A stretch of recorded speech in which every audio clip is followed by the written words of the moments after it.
2080 साल भाद्र 16 गते काठमाडौँ महानगरपालिकाका मेयर बालेन्द्र शाहले सामाजिक सञ्जालमा एउटा स्ट्याटस लेख्छन्। आजको लागि केही भएन, भोलिबाट हाम्रो महानगरपालिकाको कुनै पनि गाडी सरकारबाट रोक्यो भने सिंहदरबारमा आगो लगाइदिन्छु। अब बालेनले त्यसो भनेको 2 वर्ष पछाडि 2082 साल भाद्र 24 गते जेनजी रिभोल्युसनको क्रममा सिंहदरबारमा आगो नै लगाइन्छ।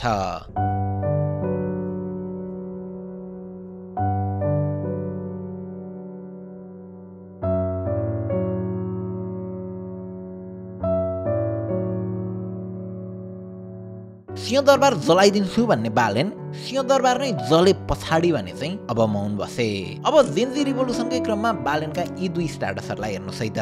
प्रधानमन्त्री केपी शर्मा ओलीको राजीनामा आए पछाडि आएको बालेनको यो स्ट्याटसमा होस् या भोलिपल्ट अन्तरिम सरकारको प्रधानमन्त्रीको रूपमा सुशीला कार्कीलाई समर्थन गर्दाको यो स्ट्याटसमा, यी दुवैमा बालेनले अन्त्यमा एउटा विषय मज्जाले उठाएका छन्, संसदको विघटन। त्यसको 2 दिन पछाडि अन्तरिम सरकारको प्रधानमन्त्री बनेकी सुशीला कार्कीको सिफारिसमा राष्ट्रपतिले बालेनले भने जस्तै संसद विघटन गरिदिन्छन्। अब यसरी आफूले भने जस्तै संसद विघटन हुँदा पनि फेरि बालेन मौन बस्छन्। संसद विघटन भएर अब आउने फागुन 21 गते चुनावको घोषणा भएको छ। प्रतिनिधि सभाको चुनावको लागि डेफिनेटली पार्टी त चाहिन्छ। यही कुरा बुझेका हर्क साम्पाङले निर्वाचन आयोगमा पार्टी दर्ताको लागि निवेदन दिइसकेका छन्। उनले आफ्नो पार्टीको नाम श्रम संस्कृति पार्टी र चुनाव चिन्ह चाहिँ माटो हुने भनेर घोषणा पनि गरेका छन्। अब चुनाव आउन 5 महिना पनि छैन। हर्कले त पार्टी खोले, बालेनले चाहिँ कहिले पार्टी खोल्लान् भनेर दुनियाँले प्रश्न गर्दा पनि बालेन फेरि मौन छन्। अब तिनै हर्क साम्पाङले दिनमा 4 चोटि जति चाहिँ बालेनलाई गाली गर्छन् अनि बालेनलाई विदेशीको एजेन्ट भन्छन्, अनेक आरोप लगाउँछन्। तर यति सबै हुँदा हुँदै पनि बालेन फेरि चुपै बस्छन्। सो बालेनको मौनताको रहस्य चाहिँ के हो त? अथवा बालेनले अब के प्लान गर्दैछन् त? आउनुहोस्, let's find out what's Balen cooking.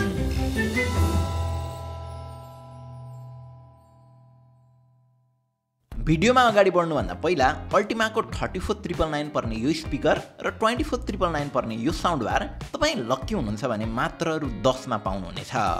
यही अक्टोबर 10 मा दराजमा हुने फास्टेस्ट फिङ्गर फ्ल्यास सेलमा लकी एक जनाले यो स्पिकर र यो साउन्ड बार मात्र 10 रुपियाँमा पाउनुहुनेछ। त्यो बाहेक अक्टोबर 10 देखि अक्टोबर 19 सम्म हुन लागेको अल्टिमा टेक तिहार 2.0 क्याम्पेनमा अल्टिमाको प्रोडक्टमा अप टु 60% अफ पाउनुहुनेछ। सो अल्टिमाको कौशल टार, पुलचोक, नयाँ बानेश्वर वा पुतली सडक मध्ये तपाईँको नजिकैको स्टोर वा अल्टिमाको आधिकारिक वेबसाइटबाट आनन्दले यो क्याम्पेनको फाइदा उठाउन सक्नुहुन्छ। बाँकी डिटेल्स डिस्क्रिप्सनमा छ, एकपटक चेकआउट गर्नुहोला। सन् 1980 को दशकमा आयुर्वेदिक विज्ञ रामनारायण शाहको काठमाडौँ स्थित नरदेवी आयुर्वेदिक अस्पतालमा पोस्टिङ हुन्छ। त्यस पछाडि उनी स्टाइगर महोत्तरी छाडेर सब परिवारसहित काठमाडौँ जान्छन्। तत्कालीन राजपरिवारका सदस्यहरू बिरामी हुँदा दरबारमा सुरुमा रामनारायण शाहलाई नै बोलाइन्थ्यो रे भनिन्छ। पछि सन् 1990 अप्रिल 27 मा रामनारायण शाहका कान्छा छोराको रूपमा बालेन्द्र शाहको जन्म हुन्छ। पछि सङ्गीतमा पनि लगाव बढ्दै गए पछाडि बालेन्द्र शाहबाट बालेन उनको साङ्गीतिक नाम बन्न पुग्छ। बीएस निकेतनबाट +2 अनि हिमालय व्हाइट हाउसबाट सिभिल इन्जिनियरिङ गरेका उनले आफ्नो मास्टर्स भने स्ट्रक्चरल इन्जिनियरिङमा भारतबाट गर्छन्। इन्जिनियर भएकै कारण उनीमा नम्बरहरूको राम्रो ज्ञान थियो। त्यसैले उनी 2079 सालको स्थानीय तहको चुनाव ताकाको इन्टरभ्यूहरूमा ठोक्वा गरेरै भन्ने गर्थे, स्वतन्त्र नै उठ्छौँ, कुनै पार्टीबाट उठ्छौँ र जित्छौँ 90,835 भोटले। 90,835। उनले भने जति भोट त आएन, तर आफ्ना प्रतिस्पर्धीहरूलाई झन्डै दोब्बर मतले पराजित गर्दै बालेन काठमाडौँको मेयर बनी छाडे। त्यो पनि कुनै पार्टीको आड नलिकन स्वतन्त्र मेयर। त्यति बेला बालेन हरेक इन्टरभ्यूमा एउटा कुरा भन्ने गर्थे, हामीले यो निर्वाचनको लागि विगत 5 वर्षदेखि तयारी गरिरहेका थियौँ। बालेन स्वयंले 5 वर्षदेखिको तयारी थियो भने पनि उनी मिडियामा मजाले देखिन थालेको भनेको चाहिँ त्यही चुनावको 3-4 महिना अगाडि मात्र हो। र जे जति देखिने गरेको माहौल बन्न सफल भयो त्यो त्यही 3-4 महिनाकै अवधिमा हो। अब अहिले तोकेकै मितिमा फागुन 21 मा चुनाव हुने हो भने बालेनसँग अथवा जो कोहीसँग पनि माहौल बनाउन पहिलाभन्दा धेरै समय छ। तर यो पटक भने बालेन एक्लैले जितेर हुँदैन। प्रतिनिधि सभाका 275 सिट्स मध्ये 165 सिट्सहरू प्रत्यक्ष निर्वाचित सिट्सहरू हुन्छन् भने बाँकी 110 सिट चाहिँ समानुपातिक। सो सुरुमा त बालनको टिममा 165 जना उम्मेदवार चाहियो। त्यतिकै उम्मेदवार खडा गरेर मात्र पनि भएन, जसोतसो सरकार बनाउन 275 को आदि 138 सिट त ल्याउनै पर्यो। त्यसमाथि पनि नेपालमा यो पार्टीगत संरचनाले पुराना दलहरूले कति तल तलसम्म जरा गाडेर बसेका छन् भन्ने कुरा त तपाईँ यो दशैंमा घर जाँदा घरतिर गाउँघरतिर अलिअलि त फिल गर्नु नै भयो होला। कांग्रेसले देउबा दम्पतिको घरमा भेटिएको पैसा एआई हो भनेर न्यारेटिभ सेट गरिरहेको छ, अनि एमालेले चाहिँ सबैको घरमा पैसा भेट्दा ओलीको घरमा चाहिँ किताब भेटियो भन्दैछ। 75 जनाको हत्या गरेर भएका ओली र रमेश लेखकले अहिलेसम्म हत्याको जिम्मेवारी लिएका छैनन् अथवा यो घटनाप्रति केही दुखेसो नै व्यक्त गरेका छैनन्, बरु उल्टै कमब्याकको बाटो खोजिरहेका छन्। अनि नेकपा माओवादीका पुष्पकमल दाहाल प्रचण्डले आफ्नो चतुरता देखाउँदै पार्टीको साबिक संरचना नै भङ्ग गरेर आफू अध्यक्षबाट हटेर आफूलाई संयोजक बनाएका छन्। म अब अध्यक्ष छैन, म संयोजक भएँ। अनि ओली भने भक्तपुरको गुन्डुमा बसेर गुण्डाहरू भेला गरेर केपी बा आई लभ यू को नारा लगाइरहेका छन्। त्यहाँभित्र पनि सबैको छुट्टा छुट्टै स्वार्थ छ। महेश बस्नेतलाई 1 वर्ष अगाडि नै बलात्कारको केस लागेको थियो। ओली सरकारमा भइन्जेल प्रहरीले उनलाई छुनै सकेनन्। अब अहिले ओली हटे पछाडि फेरि त्यही केसमा कुन बेला समातिन्छु भन्ने डरले महेश आत्तिएका छन्। महेश बस्नेत जस्ता यस्ता स्वार्थ समूहहरू गाउँ गाउँसम्मै छन्। आफ्नो पार्टी सरकारमा पुगे आफूले गरेको गलत कामबाट बचिन्थ्यो पनि, अनि कहिलेकाहीँ सरकारी सेवा सुविधा चाट्न पनि पाइन्थ्यो भन्ने उनीहरूमा सधैँ भइरहन्छ। त्यसैले नेता लखेट्दैमा, पार्टी कार्यालय जलाउँदैमा त्यो आइडियोलोजी भङ्ग हुँदैन, जरै गाडेको पार्टीगत संरचना भङ्ग हुँदैन। पुरानै तरिकाको चुनाव हुने हो भने भोटरलाई डराएर धम्क्याएर या लोभ्याएर ती पुरानै अनुहारहरू जसरी पनि आउन सक्छन् र मोस्ट प्रोबेबली यी तीनै मध्ये कोही प्रधानमन्त्री बन्न सक्छन् अथवा समग्रमा ठुलो वर्गले नरुचाएको व्यक्ति प्रधानमन्त्री बन्न सक्छन्। यस्तो अवस्थामा यी पुराना अनुहार हुँदाहुँदै बालेनलाई चुनावबाट अहिले नै आउन त्यति सहज देखिँदैन। त्यसैले पनि बालेनले पार्टी खोल्न हतार नगरेको जस्तो देखिन्छ। बालेनले ठ्याक्कै के गर्छन् त भन्न सकिँदैन, तर इतिहास हेरेर भविष्यको प्रेडिक्सन चाहिँ गर्न सकिन्छ। एट द मोमेन्ट हामीले देख्दा बालेनको मुभ 3 जना व्यक्तिमा भर पर्छ।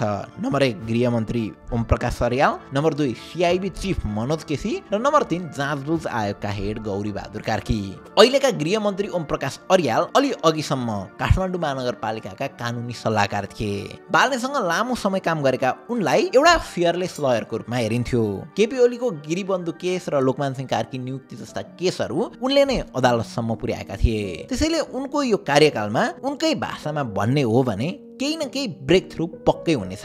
ब्रेक थ्रु हुन्छ। अब तपाईले जे देख्नु भएको थियो विगतमा पोलिटिकल कनेक्सनको आधारमा जे कुराहरू रोकिया थियो, जे कुरा बिथोलिया थियो, अब त्यस्तो हुँदैन, किन भन्दा यो सरकारको म्यान्डेट नै सुशासन हो। तर उनको त्यो ब्रेक थ्रु भने 2 जना व्यक्तिमा भर पर्छ, सीआईबी मनोज केसी र जाँचबुझ आयोगका हेड गौरी बहादुर कार्की। नक्कली भुटानी शरणार्थी प्रकरणमा पूर्व गृहमन्त्री टोकबहादुर रायमाझीसम्मलाई जेलसम्मै पुर्याउने महत्त्वपूर्ण भूमिका खेलेका व्यक्ति हुन् मनोज केसी। पछि त्यो हाँगोमा आर्जु देउबा राणासम्मकै कनेक्सन देखिए पछाडि आर्जुले नै उनको सरुवा गराइदिएका थिए। अब अहिले गृहमन्त्री अर्यालले तिनै मनोज केसीलाई सीआईबी चिफ बनाएका छन्। उनको नेतृत्वमा फेरि भुटानी शरणार्थीदेखि गिरीबन्धु जग्गा प्रकरणसम्मकै सबै छानबिन हुने सम्भावना छ र पहिला समाउन नसकेकाहरूलाई अहिले समातेर जेलमा हाल्ने सम्भावना छ।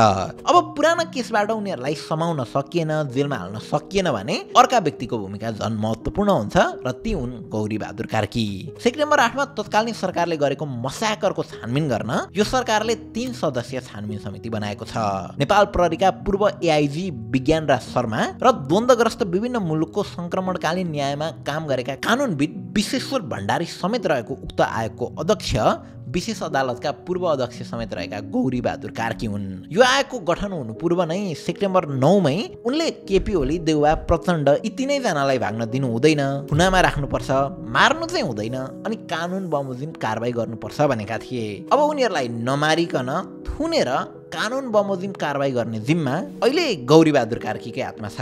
यता गृहमन्त्रीले पनि आयोगको निर्णय जे हुन्छ त्यही अनुसार कारबाही हुन्छ भनिसकेका छन्। आयोग गठन भएको छ, आयोगले काम गर्छ, त्यो आयोगले काम गर्छ, उसले फ्याक्ट फाइन्डिङ गर्छ। फ्याक्ट फाइन्डिङ गर्दा के चिज देख्छ उसले, त्यसको आधारमा अगाडि बढ्छ। त्यसरी अगाडि बढेपछि पछाडि फर्किनै पर्दैन। अब यो छानबिन आयोगले आफ्नो क्षमता पनि देखाइसकेको छ। त्यही आयोगको सिफारिसमा अहिले पूर्व प्रधानमन्त्री ओली र पूर्व गृहमन्त्री रमेश लेखक सहित 5 जनाको पासपोर्ट रोक्का गरिसकिएको छ। अब सबै छानबिन गरेर निष्कर्षमा पुग्न यो आयोगलाई 3 महिनाको समय छ। त्यसैले बालेनले पनि त्यही 3 महिना पर्खेको जस्तो देखिन्छ। बालेन यी पुराना नेताहरूलाई खोर बाहिरै छाडेर उनीहरूसँग भिड्ने मोडमा छैनन्। बालेन र मैले भने अघिका 3 जना व्यक्तिहरू ओम प्रकाश अर्याल, मनोज केसी र गौरीबहादुर कार्कीको एउटै उद्देश्य हुनेछ कि यी पुराना दोषी विरुद्ध प्रशस्त प्रमाण जुटाएर उनीहरूलाई पहिला खोरमा हाल्ने। यिनीहरूलाई खोरमा हाल्न सके पार्टीको संरचना अझै कमजोर हुँदै जान्छ र बालेन हर्क या नयाँ पार्टी खोल्नेहरूलाई अझै सजिलो हुँदै जान्छ। सो अब यी पुराना नेताहरू थुनिने न्युज आउन थाल्यो भने सम्झनुहोस् बालेनले अब पार्टी खोल्दैछन्, अथवा सुरुमा बालेनले पार्टी खोल्ने न्युज आयो भन्ने सम्झनुहोस् सबै कुरा मिलिसक्यो, यी पुराना नेताहरू थुनिँदैछन्। अब यो बाहेक पनि अर्को प्रोबेबल सिनारियो छ है। बालेनले स्थानीय तहको चुनाव जिते पछाडि नेपाली मिडियामा काहीँ कतै इन्टरभ्यू दिएकै छैनन्। चुनाव तागाको उनको अन्तर्वार्ता सुन्ने हो भने उनले एउटा अनौठो कुरा गर्थे। स्वतन्त्र भएर एक्लै चुनाव लड्दा पनि बालेनले आफूलाई म होइन हामी भनेर सम्बोधन गर्थे। हामी चाहिँ फिर्ता गर्दैनौँ, उठ्छौँ नै, स्वतन्त्र नै उठ्छौँ, कुनै पार्टीबाट उठ्छौँ र जित्छौँ। 90,835 भोटले। 90,835। हजुर। जुन भने उनले आफूलाई व्यक्ति भन्दा पनि एउटा इन्स्टिट्युसन जस्तो देखाउन खोजिरहेका थिए। अब नेपालमा यसरी नै आफूलाई म नभनेर हामी भनेर सम्बोधन गर्ने अरू को छ त? पूर्व राजा ज्ञानेन्द्र वीरविक्रम शाह। यी दुवै व्यक्तिले आफूलाई व्यक्ति भन्दा पनि इन्स्टिट्युसनको रूपमा देखाउन खोजिरहेका छन्। सो यसले गर्दा कतै बालेनमा व्यक्ति नै इन्स्टिट्युसन हुनुपर्छ भन्ने त छैन भन्ने आशंका पनि गर्न सकिन्छ।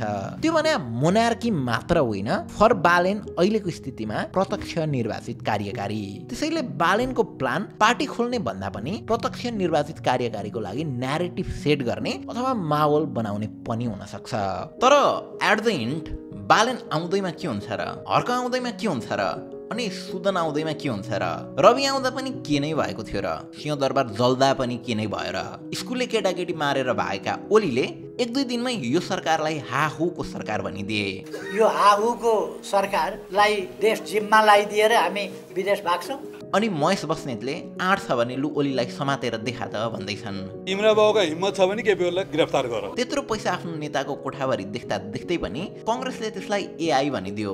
पत्रिकाहरूले बालबालिकाको श्रद्धाञ्जली भन्दा पनि ठुलो अक्षरमा भाटबटेनी जलेको खबर छाप्यो, युलेन्स स्कुलको खबर छाप्यो। अनि प्रहरी सेप्टेम्बर 8 मा कसले गोली चलायो भनेर खोज्नुभन्दा पहिला नै सेप्टेम्बर 9 मा भाटबटेनी कसले लुट्यो भिडियो पठाउनु भनेर बसिरहेको छ। ओली र लेखक विरुद्धको जाहेरी लिन गृहमन्त्रीसँग मिटिङ गर्नुपर्ने प्रहरीले बालेन र सुदन विरुद्धको जाहेरी लिन चाहिँ किन मिटिङ गरेन? साइबर ब्युरोमा सिमिलर केस पर्दा दुर्गा प्रसाद समातिने अनि महेश बस्नेत चाहिँ नसमातिने त्यस्तो पनि हुन्छ।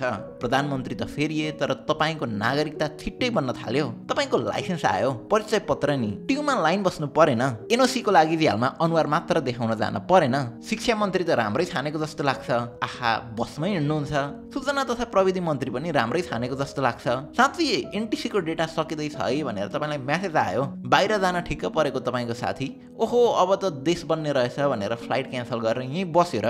अनि एयरपोर्टमा पार्किङको पैसा लाग्न छोड्यो, स्टक मार्केट कहाँ पुग्यो नि? साथी सरकारमा त नयाँ अनुहार आए तर सत्ता तिनै पुरानासँग छ। ओलीले बनाइदिएका अख्तियार प्रमुखले ओलीकै फाइल खोल्लान् र देउबाले बढुवा गराइदिएका सचिवले आफूले नै साइन गरेको भुटानी शरणार्थीको फाइल निकालेर अहिलेका गृहमन्त्रीलाई दिलान् र? नयाँ पत्रिकामा कृष्णज्वाला देवकोटाले लेखे जस्तै जलेको सिंहदरबारका जम्मा 7वटा कोठा मात्र हो, अरू सबै कोठामा अहिले पनि ओलीहरूकै आत्मा छ। त्यसैले त उनी अझै पनि जनतालाई धम्काइरहेका छन्। बिदाकै दिन देउबा दम्पतिले ओछ्यानमै पाएको रातो पासपोर्टले सिंहदरबार जलेको मात्रै हो, फेरिएको होइन भन्छ। जेनजीले सिंहदरबार घेरेर पियनदेखि मुख्य सचिवको राजीनामा र पुनर्नियुक्ति माग्न सक्थिए, तर त्यो मौका चुक्यो। अब तिनै बासी र भ्रष्ट हातहरूले लेख्ने तिनै जुठा टिप्पणीमा केवल फरक मन्त्रीका हस्ताक्षरले देश बदलिन्छ घरबाट टाढाको स्कुलमा पढाउने तपाईँको बाले अझै पनि ओलीबा प्रधानमन्त्री भइरहेको भए मेरो सरुवा हुन्थ्यो भन्दैछन्। अनि तपाईँकी आमा छोरोको जागिरको लागि वाडाध्यक्षसँग कुरा गर्दै हुनुहुन्थ्यो। फेसबुकमा तपाईँको बाबाको अझै पनि तपाईँलाई मन नपर्ने नेतासँग फोटो होला। कतिको घरमा त त्यस्ता फोटोहरू भित्तामा नै फ्रेम गरेर राखिएको पनि होला। घरमा तपाईँको आमा र बाको त्यो मानसिकता रहिन्जेल बालेन आएर देश बन्छ। सायद यी सबै कुरा बुझेका बालेनलाई पनि कहिले चाहिँ आफ्नो कार्यकाल सकिन्छ र आनन्दले फेसबुक अकाउन्ट पनि हटाएर म उत्तरी गएर छोरी हुर्काउँछु भन्ने हुन्छ होला।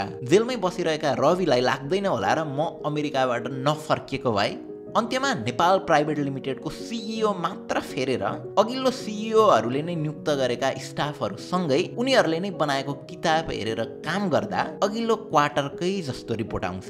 हस् त, थ्याङ्क यू फर वाचिङ।